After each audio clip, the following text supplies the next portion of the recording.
If you find yourself still loving someone you barely recognize, this is for you.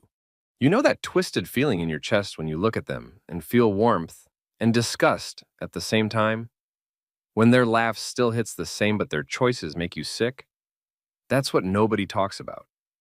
You don't fall out of love all at once. Sometimes you fall in love with a version of them that doesn't exist anymore, and you're left holding onto a ghost with a brand new face. I remember sitting beside him on the couch, watching his favorite show, pretending I was still in it.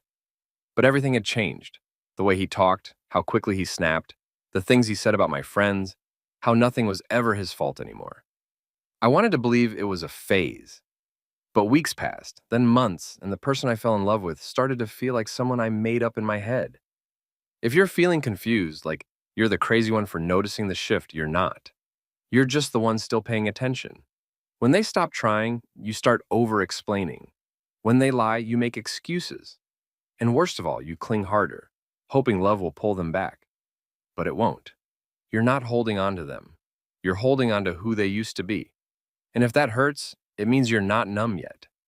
It means there's still a version of you that remembers what love is supposed to feel like. Not fear, not walking on eggshells, not rewriting the story just to make it less painful to stay. If you have a loyal heart, this is for you only.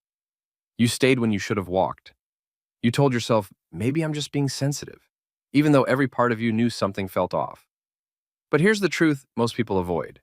You can still love someone and admit that they've become the villain in your life. They make you question yourself. That's not love anymore. That's control disguised as comfort. You start shrinking around them.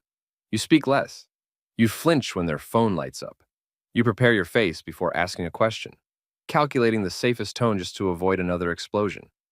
They didn't used to be like that. Or maybe they were, and you just didn't notice. Sign 1. You defend them more than you feel defended. I used to argue with my own best friend just to protect him. He's just stressed. You don't know the full story. But deep down, I was trying to convince myself.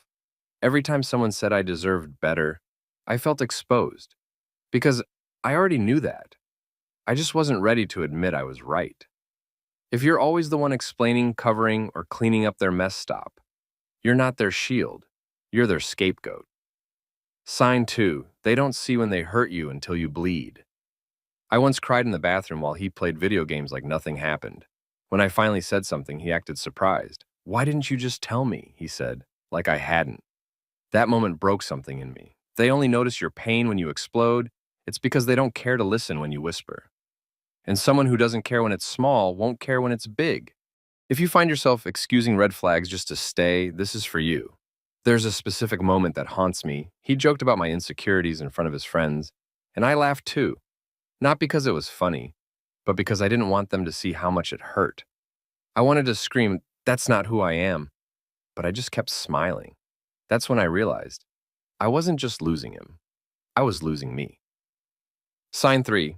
You feel lonelier with them than without them. You'll be in the same room, but they feel miles away. They don't ask how you are anymore, not really. They don't notice the way your voice gets quieter or how your eyes don't light up when they walk in. You start missing them while they're still sitting right beside you, and that's the worst kind of missing there is. The kind where you're next to someone and yet completely invisible. Sign 4. They use your past against you.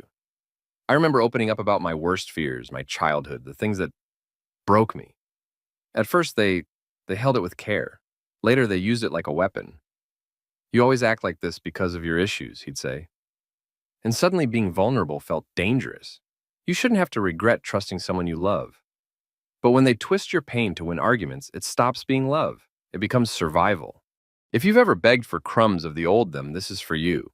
You tell yourself, maybe it's just stress, maybe they'll come back. But they don't. And the more you wait, the more they change further from the person you loved, closer to someone who scares you. And the hardest part? Sometimes they're sweet again. Just long enough to keep you confused. Just long enough to make you doubt your pain. Sign 5. They only show love when they're afraid of losing you. It's like clockwork. You pull away, they suddenly remember how to love. You say you're done, they write a paragraph. You pack a bag, they cry and hold you like it's the first time. But it never lasts. Because it's not love, it's panic. It's damage control. It's "don't leave me," not "I want to change." And deep down, you know it. You know love shouldn't require you to disappear just to feel visible again. Sign 6. You start becoming someone you don't even recognize. You used to be loud, joyful, honest, but now you second guess every word. You check their mood before saying anything. You smile through anxiety, and every night you ask yourself, is this really me now? I remember looking in the mirror and thinking, he wouldn't even fall for this version of me. That's when it hit me. I wasn't staying for love. I was staying because I didn't know who I'd be without them. But losing yourself slowly is still losing, just quieter. If you've ever thought, I still love them, but I hate who they are now, this is for you. You don't need to feel guilty for that. You're not broken, you're not bitter, you're just human. Love doesn't vanish the moment someone changes, it lingers, even when logic tells you to leave. And that's the trap. You keep hoping they'll come back, that the person you fell in love with will reappear. But sometimes that version of them only existed because you made them feel safe enough to be that person. And now, they've stopped choosing that version. Sign 7. You're grieving someone who's still alive. You cry like they died, but they're still texting you, still showing up, still holding your hand. That's what makes it so painful. The person you miss is still breathing, still in your life, but not really. You're dating their shadow, loving their echo. And every time you try to leave, they remind you of who they used to be, just long enough to make you stay. That's not love. That's mourning in real time. Here's what I want to tell you. As someone who's been there, you don't have to wait until they hurt you worse to walk away. You don't need one final straw. You don't need to hate them. You can leave while you still love them. You can leave and still care.